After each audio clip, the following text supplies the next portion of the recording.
welcome back to LivMas. This is day, what day is it? Oh my gosh, I don't know. I think this is day 5. Yes, it's day 5. I was just editing day 4. So, this is day 5 of LivMas, and today's video is another baking video, but we are doing a recipe that we have made every Christmas, my entire childhood growing up. It's an Armenian recipe passed down through the family, and yeah, woo! My voice went up like 4 octaves in that intro. Yeah. You want to do that again? Okay. Wait, let's get everything. Hi guys! My name is Fawn Moscato.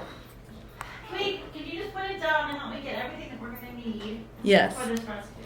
Alright. Wait, no. Alright. No. Alright. Okay. I got cloth. Wait, just tell me when you're ready. I'm ready. Okay. What are we gonna need? Pew, pew. You know. We're gonna need freezer bags. You can't even just start off like that. Don't you going to explain what it is? Okay, explain it. What are we making, Jen? Moving on this. Tell me when you're ready. Go. Armenian recipe. We've made this our whole lives. Your whole life, right? My dad gave me the recipe over the phone like 30 years ago, and I had to figure it out.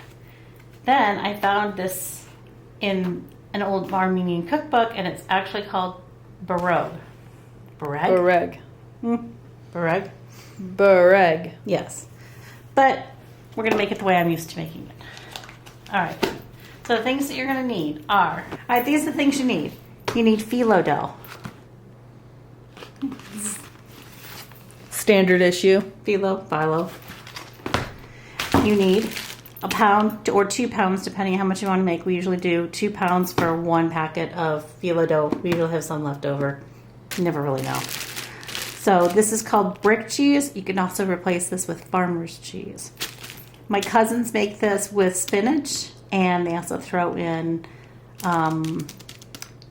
ricotta. I think that's what it is. Yeah, ricotta. You can use really whatever kind of soft cheeses that you like. You also need eggs. We're going to use 1 or 2 eggs, depending on how much our mixture is. And you need butter for melting. Put it in a melting dish. And you need the brushes for the melted butter. Oh, parsley. All right, parsley. You do not need a full cup. This is sad looking parsley. I probably need about a half a cup. And I said the egg, right? Mm-hmm. And I use a cheesecloth or a nice thin cotton dishcloth. You wet that, dampen it so it's not drippy, but it is damp, because you're going to put that over the phyllo dough. To why? Well, because otherwise it will dry out and crumble while you're working with it. And you have to keep it a little moist. Mm-hmm. Anything else? Scissors, wax paper, and food scissors, wax paper, yeah, so freezer bags, because you probably don't want to cook them all right away. Once we make them, we'll put them in the freezer to bake later. And we use the wax paper for rolling out our dough and making. We'll show you that in a minute. Cool. All right, I'll show you this. You're also gonna need a cheese grater. So this is 1 pound of cheese. For the amount of phyllo dough that comes in a regular pack, you can probably do 2 pounds of cheese. We just sent Dad to the store. So And this is what happens when you send a man to the store to get what you want. Let's go say hi to Ella. Little baby, awaiting the arrival of father. Na, na, na, na, na, na. give me a kiss. Thank you. Thank you. See, she loves me sometimes. It's on occasion. While she's doing that, I am going to start taking apart the parsley and then chopping it. Now it's time to chop.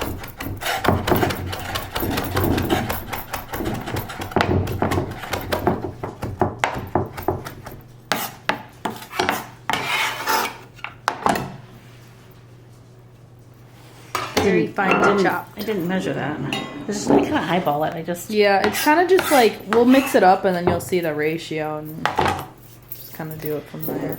Right. Did wash my hands. Oh, that looks good.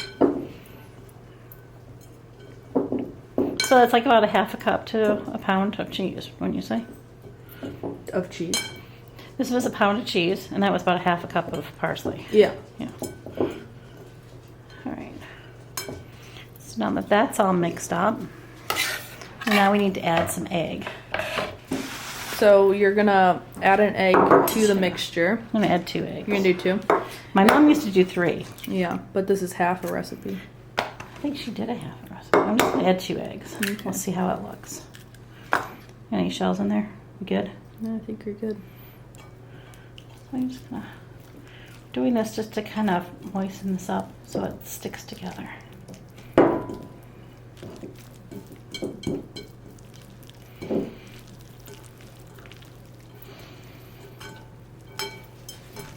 Okay, so you have to unroll this. First of all, I put it in the refrigerator, take it out of the freezer, put it in the fridge, or buy it from the freezer section, you know, at your local Middle Eastern bakery, and put it in the fridge. At least 24 hours before you try to unfold it. Otherwise, it'll just crack. I know, it'll be a mess. So you do this very slowly. This has already got some cracks, but it's fine. As long as they're not in the whole body of it. All right. You see how fragile that is? All right, now I'm going to cut this a long ways. Right down the middle. It doesn't have to be perfect. There you go. We usually grab 2 pieces at a time. And work fast because it's already drying out. So I'm going to cover this back up. All right. Phyllo dough is already drying. So we're going to get the butter. And don't put too much butter on, but you do want to give it a light coating.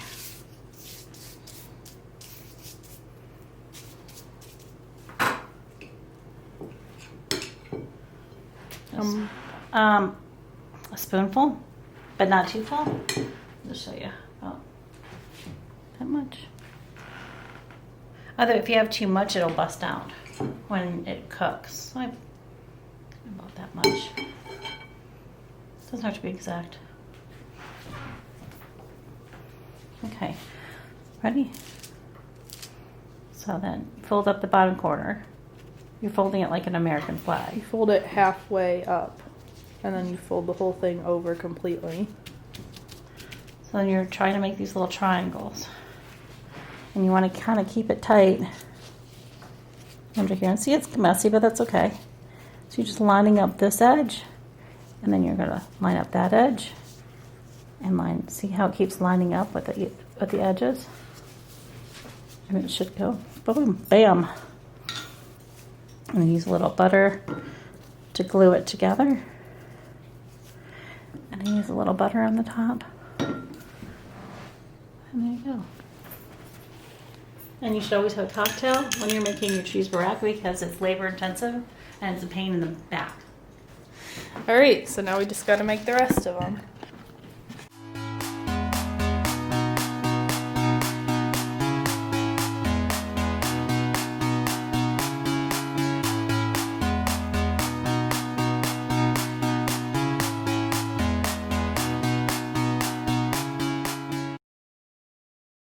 And then once they're all folded, we throw the ones that we're not going to cook right away, uncooked, in a freezer bag and throw those in the freezer. And I usually put them on top of a cookie sheet when I put them in the freezer so they stay flat. Otherwise, when they freeze, they get all kittywampus. Yeah. That only made 2 bags. Only 2. So how many would that be, like? Oh, geez. Well, this one's not full. 8. And we made some. So maybe 2, like 4, 30? 6, 8, 11. 30? Including the ones in the oven? About that, yeah. Yeah. So we're just doing cleanup right now, and then we got a couple in the oven that I will show you when they are done baking. Look at that. Taste test. Too hot. I could never wait. Mm-hmm.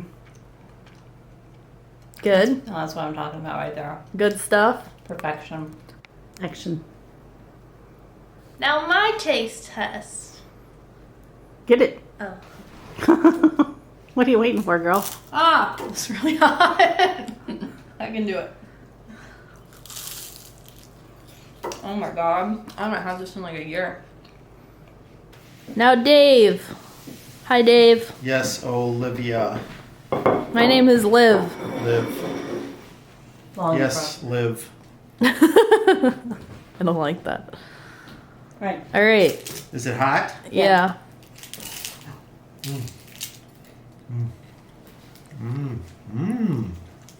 Wow. That's good. That's good stuff right there. I'll tell you what. Show us the innards. Ooh. Cheese and stuff. What's the ranking? It's definitely a 10 right there. Must be a lot of butter in that. Yeah, there is. Yay. Good job. All right. Well, if you made it this far, you get nothing, but I give you a gold star. It's metaphorical. Anyway, if you liked this video, please be sure to give it a thumbs up and subscribe to my channel. And I will see you on LivMas Day 6. Woo!